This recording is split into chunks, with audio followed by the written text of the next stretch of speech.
Right, this is another in our series brought to you by Netstar in partnership with Fleetwatch in our series of Unpacking Telematics. And today we're going to be looking at the in-cab camera, which in my opinion is probably one of the most incredible developments in the telematics arena. And with me today I have Mr. Mark Saunders. Now, Mark, I'm going to read this bio because you've got some big words. Mark, you've got some big lines, electricity. But Mark is a seasoned product manager. He's been with Netstar for 10 years. Interesting combination of degrees. Mark, a BCom Marketing and Business Administration, graduate of that. And James comes up with consumer centricity. Okay, that means you focus on the consumer, isn't that? Yeah, absolutely. That this discipline has carried through into his current role, which includes the development of new, as well as the sourcing of third-party products, and the testing of those products, and the commercial rollout of solutions designed to protect and connect people and their assets. That's about it. And that's about it. So that's a huge start, development of a new product. But Mark, we're going to focus today on the in-cab camera, which, as I said, in my opinion, it has a dramatic benefit. It's been a wonderful development. When we started telematics in the 90s, it wasn't referred to as telematics, and it was vehicle tracking and recovery, wasn't it? Right, yeah. And then up came the word telematics. It wasn't there. It was developed over the years. But most people know that somewhere, you get dash cam and this type of thing, but in the trucking industry and in the everywhere, what is the in-cab camera? How does it work? Is it real time? Is it constant streaming, or do you have to download afterwards? Is it incident activated, like harsh braking? What is it? How does it work? Well, Patrick, maybe let's take a step back and look at why cameras were possibly introduced into vehicle environments. So you mentioned telematics, and telematics devices gave us a certain amount of data and indicated how the driver was driving a particular vehicle. But it was limited. You weren't able to obviously see what was going on inside the vehicle, and you weren't able to see what was going on around the vehicle. So for example, a very simple example, you might get a harsh braking event, and you wouldn't actually know why that harsh braking occurred. Was it because the driver was driving too fast and was coming up to a vehicle and then braked? Or did someone swerve in front of them? Now, the cameras allow you to see that. So they provide many, many different advantages, and customers use them for a range of different purposes, from actually seeing what's going on in the cab to actually monitoring fuel tanks to cargo loads, etc. But the devices work very, very similar to a telematics device. So we use GSM as our communication infrastructure. And the products are generally recording all the time. Most of them, when I say most of them, there are products on the market that will only record an event. So they'll record a 10 or 15 second clip prior and post the event, and then probably upload that to the cloud. But many of them actually record continuously for as long as that device is powered. And obviously you have the ability via GSM to stream from those cameras in the vehicle. So you can in real time actually see what's going on. You can in real time download video files from the device. And then there are products that are actually work on event-based triggers, and they upload video automatically. So there's been a progression in vehicle cameras, and now we're coming to the introduction of AI, artificial intelligence camera solutions, and that's taken it just a little bit step further. I want to come back to that AI later. So basically what it's doing is giving the operator eyes on the road. Yeah. And but it has many other benefits like that. By the way, does it come as an option, or is it part of the telematics? No, it's generally offered as an optional. Not everybody wants a camera, but obviously, cameras are not telematics devices. So many customers use a combination of the typical fleet management, vehicle tracking kind of products, together with cameras. But I think in time, as these cameras develop, the more modern solutions, the AI solutions, are providing telematics data as well as your video footage. So, you know, you're seeing a combination of those two products merging into a single device. Now, well, let's hang in on that one as an option and extra, because the driver comes into the picture here. And I remember there was quite an outburst from drivers and saying, cameras are invading their privacy. And I remember when cell phones were introduced, which is not very long ago, that the operators were limiting the calls to the op center and the truck, the driver. And they said, no, they don't want them to abuse the thing. I mean, that's all gone. How is that on the driver privacy side? Is that, have you got over that yet? Are drivers accepting them as being in their interest rather than as policing them? Yes, I think in the main, I think it all depends on how a company introduces that kind of technology into their business. And I think the focus with cameras shouldn't necessarily be on punishing drivers. It actually should be a reward-based, incentivized product, because essentially what you're trying to get out of cameras is you're trying to change behavior. That's really what you're trying to do.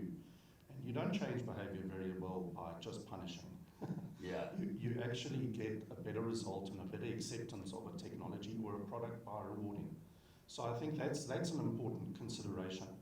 But we do have certain customers, and there are certain customers out there in the market where drivers are particularly concerned about that. So you just don't have an in-cab facing camera. You can have a road-facing camera, external-facing cameras, but nothing that actually picks up the driver, if that is an issue. And you know, in the interest of the driver, I've seen quite recently, crime has gone up.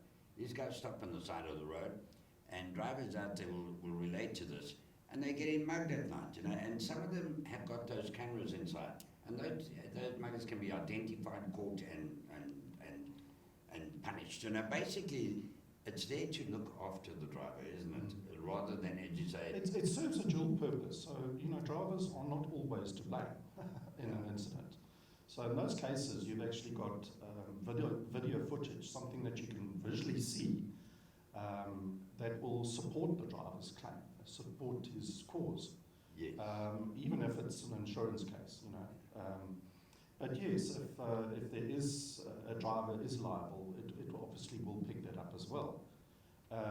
So it plays a dual purpose. But I think that's why it's so important to encourage positive behaviour rather than punishment.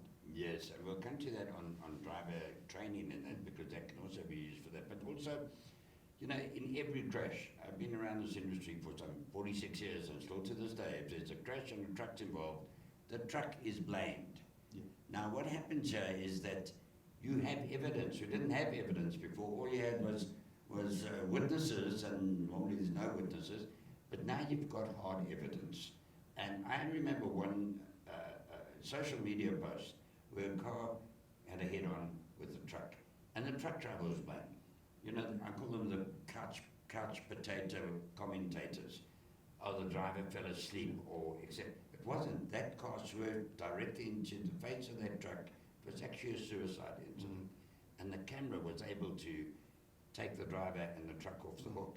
And that's very valuable now, isn't it? Because the crashes are really going up. Yeah, absolutely. But also, if you think of theft of the sides of a truck, you know, you can connect up a video camera solution to a display, and the driver has visibility of what's going on around him in the cab. So he can actually see people trying to steal goods off the side, you know, where they cut through a tarpaulin, cut through the side of the vehicle to try and steal goods. It also gives him visibility around the truck when he's trying to reverse. So you can have a rear camera that's activated when he engages in reverse, and it helps him to actually steer and maneuver the vehicle through a gate or in tight confined spaces. So there's a lot of benefits to these camera solutions.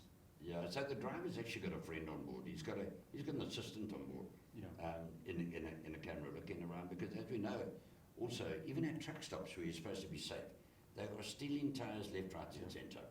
I always advise the drivers don't get out, because they can get beat. One driver got out to try to stop him. They actually shot him. Yeah. But at least, you know, the evidence is there. Yeah. You know, the evidence is there that he's not in cahoots with it. So it's actually a friend. And now also training for the operators now. You've got a new, there's so much in technology today.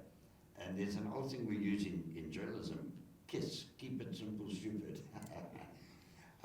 You can have, that's why we're doing this unpacking telematics. You can have so much of telematics, but keep it simple, stupid. How much do you need? How much training is needed when you've got an in-cab camera? Well, there's not much training needed for the driver. I mean, your traditional camera solutions are just recording video, so they're not alerting the driver to any events or incidents. So when you come to AI camera solutions, that's a slightly different ballgame.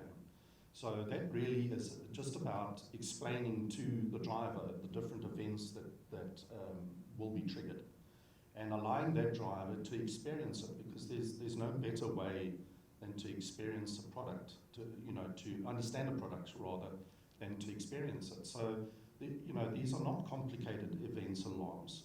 Most of these solutions will give some sort of an audible warning, a buzzer or some noise. There'll be a symbol that's reflected on a display, and the display will say no smoking or seatbelt, no seatbelt or something like that. And then you'll get a verbal warning, someone speaking out a message to the driver. So, it's quite intuitive. The driver gets to know that when he looks away from the road, that's distraction, because the device is going to tell him it's distraction. So, and that's the whole purpose of these products, is, as I mentioned earlier, is to change driver behavior. So there's a number of levels to changing a driver's behavior. And the first one is in the cab, immediately. So with the older video technology that we started talking about, that didn't provide any warning to the driver whilst he was in the vehicle traveling. It was post-event, maybe a week or 2 weeks later. And you might sit down with the driver, show him the video and try and debrief him on what happened. That really doesn't change behavior. The better way to do it is to alert the driver to those infringements or those events as they occur in the cab. So that's the first level of changing behavior. And then the second level is where you actually get the event clip, and you can go and review that video evidence after the fact when the driver gets back to the depot. That's the second level of intervention. Yeah, so that you use for training to improve the driver's performance by showing him, sitting down with him. It's a very positive, proactive way of doing it. Correct. But before, you couldn't do that. You didn't have that on the road, eyes on the road, to get feedback to the driver. And so I think let's move on to changing driver behavior. I often see other drivers are useless, they're not paying attention, they're this, they're that, and in some cases, there is fault. But changing the driver behavior and training the driver, that is in the driver's interest, because you can use that also as a positive towards incentivizing drivers, isn't it? Training and incentivizers. Let's look at that. What are those type of benefits that can be used? Well, you mentioned you're getting back in there and you go through it with them. Yeah, so most of these products, like the telematics products, you have a driver scorecard, and that shows the specific behaviours where the driver seems to have an issue or a problem with. For example, let's say it's cell phone usage. And we know that many accidents are caused primarily by distraction, not only speed. And distraction can be in many forms, looking away from the road, but using a cell phone, and we see that a lot. People driving in normal cars using their cell phones, sending WhatsApp messages, etc. So that's the kind of thing that you want to try and change, that kind of behaviour. Yeah. And that's obviously of benefit to the driver, because it's going to stop him from having the potential of having an accident. But it's also a good thing for the other vehicles around that driver. The likelihood of an incident is reduced, so they won't be involved in an impact. But I think it's not just installing a product in the vehicle and letting it be and hoping that's going to do everything. It really, really is about changing behaviour, and I think there are certain insurance companies that have adopted that kind of model. And I know I've got a product like that in my vehicle, and it's changed my behaviour because I want the reward. And I think that's really what it's about. It's about incentivizing the driver to try and reduce those particular behaviors that are of concern, and having some sort of a reward at the end of the year. So you assess all drivers equally and evenly and incentivize them. That causes positive product adoption. Yeah. You know, one of the challenges obviously with camera technology is that people can tamper with them. They can cover the cameras, they can turn them away from them, for example. So you want to encourage them to have a good positive attitude towards the product. Absolutely, you know, and also drivers, we hear it often, driving is not a skilled job. It is a very skilled job. Yeah. Now, if you reverse an interlink, I always say to people, like, because of all the technology on truck, automatic gearbox, ATMs, active brake assist, lane departure, the truck will do it all for you. Well, I ain't seen that on Renans in the middle of the mist when you can see 10 meters ahead of you, Yeah. and you're carrying 56 tons. Yes. Yeah. Not at all. So driver is a skill test, and you can always improve. And this is one of the real, I see it as a driver-friendly tool to say, guys, we are really helping you to improve because we're not analyzing you on a piece of paper. This is you. This is what we're seeing. This is what, and then that brings us to AI.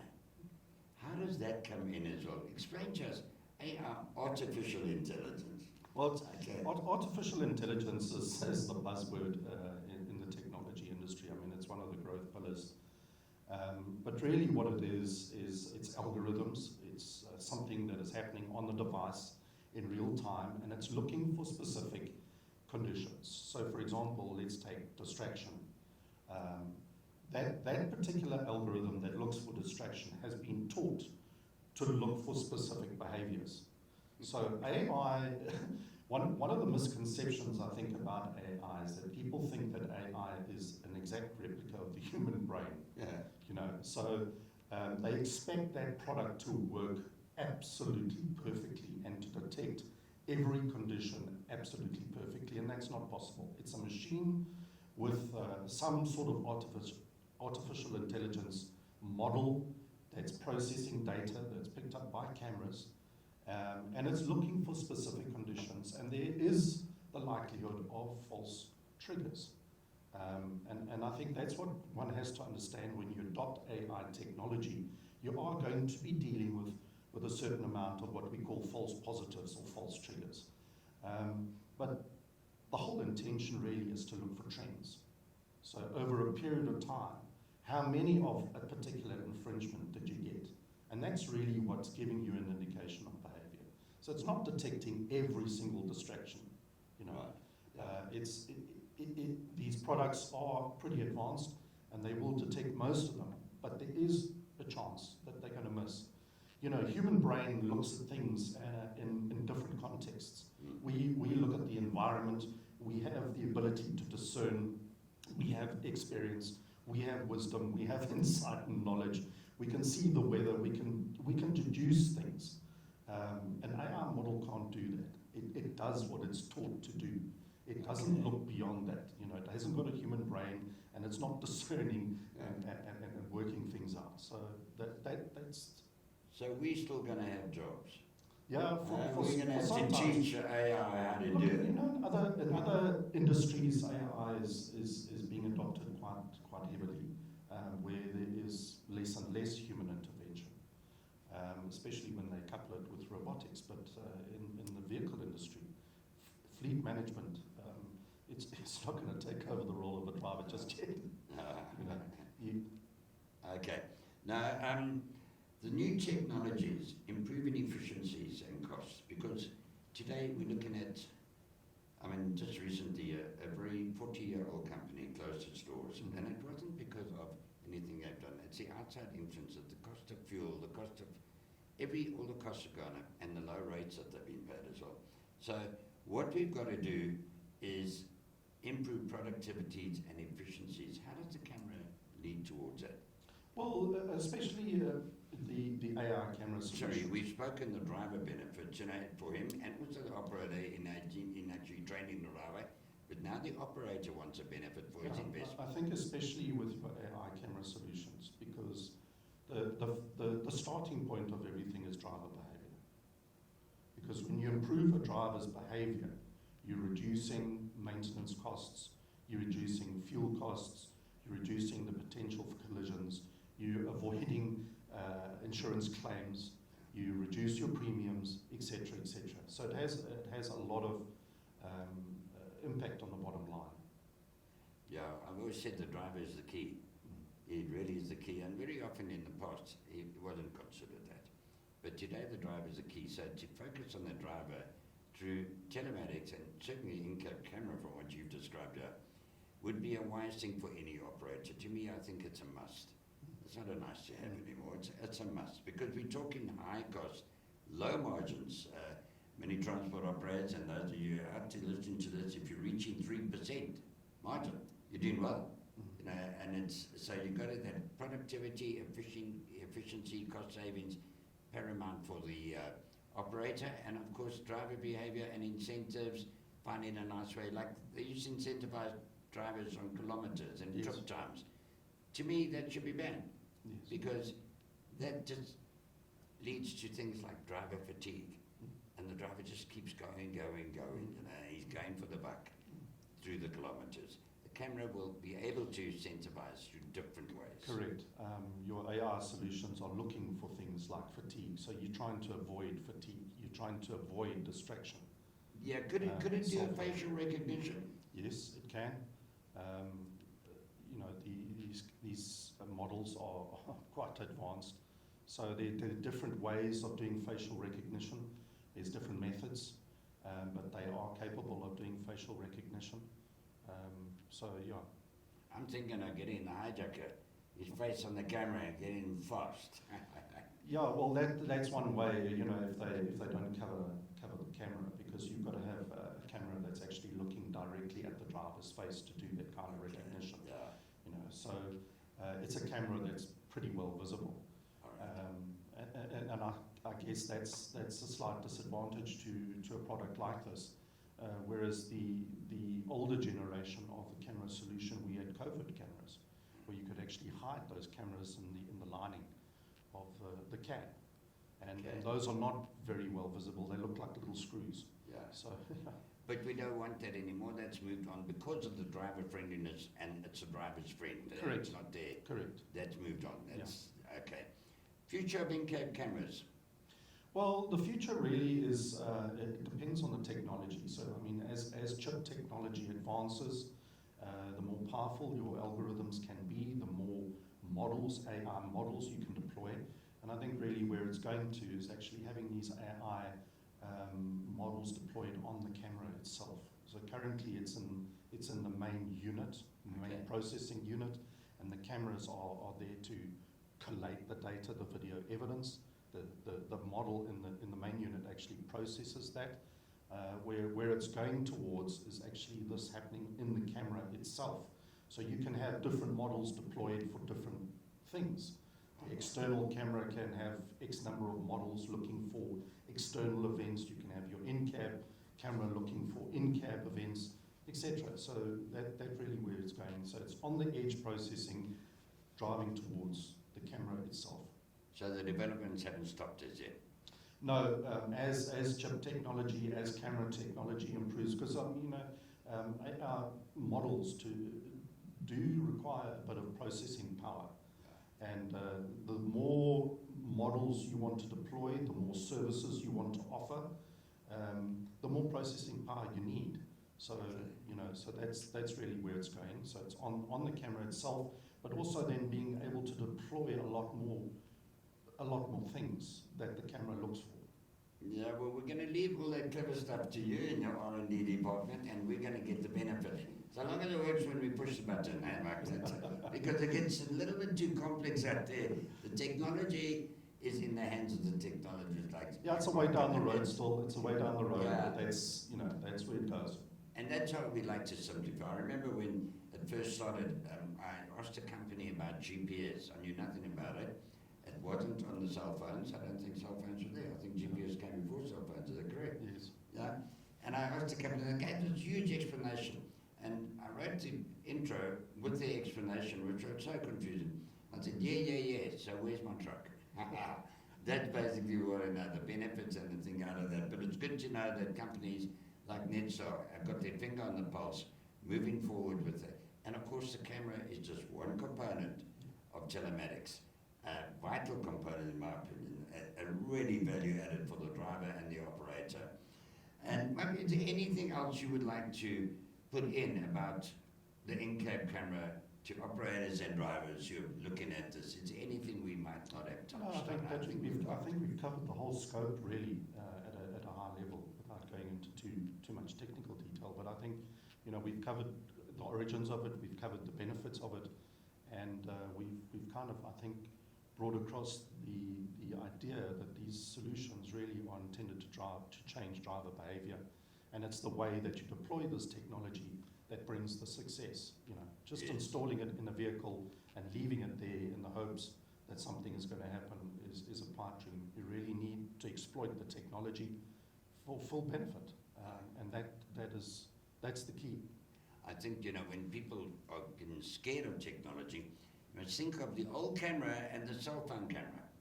The old camera used to be big and bulky, then they had those small little ones, those point and press, and now it's on your cell phone with everybody taking pictures at great quality. Yep. Sometimes very better quality than those big bulky Correct. cameras. Correct, yeah.